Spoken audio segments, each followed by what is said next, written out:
দেখা গৈছে কি টাটা স্যাৰ ইয়াৰ পৰা যি বেংগলোৰ ইয়াৰ পৰা লৈ গৈছে মানে টাটা সংস্থাপন দিয়াৰ কাৰণে যি ছোৱালী প্ৰথমবাৰ লৈ গৈছে 550টা ছোৱালী লৈ গৈছে ঠিক আছে এতিয়া দেখা গৈছে কি মানে আৰু ছোৱালীবিলাকে মানে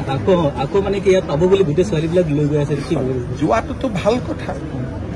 আমাৰতো ক'ব গ'লে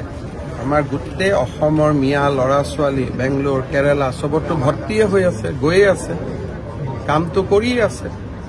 আৰু এখন ভাৰতৰ যিটো বিকাশ উদ্যোগিক বিকাশ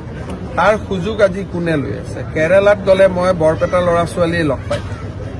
এবাৰ কেৰালাত মই কৈছো মোক আহি কৈছে দাদা আমি বৰপেটীয়া কলগেছিয়া জনিয়া ভাৰতখনটো আমাৰে গতিকে অকল এই গোটেই সুবিধাবিলাক কমোৱা মুছলমান মানুহখিনিয়ে লোৱাৰ জায়গাত যদি আমাৰ হিন্দু মানুহখিনিয়েও লয় তাতনো বেয়া পাবলগীয়া কি আছে গতিকে হেতুটো আদৰণিহে জনাব লাগে যে আমাৰ মানুহে গৈছে বাংগালুৰুত গৈছে কাম কৰিছে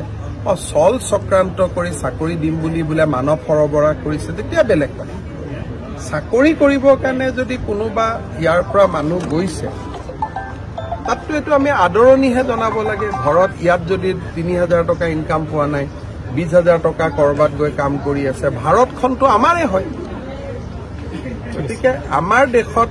আমি নগৈ কোনে যাব এতিয়া আমাৰ দেশত কোন গৈছে যিসকল বাংলাদেশৰ পৰা আহিছিলে ২০-৩০-৪০ বছৰ আগত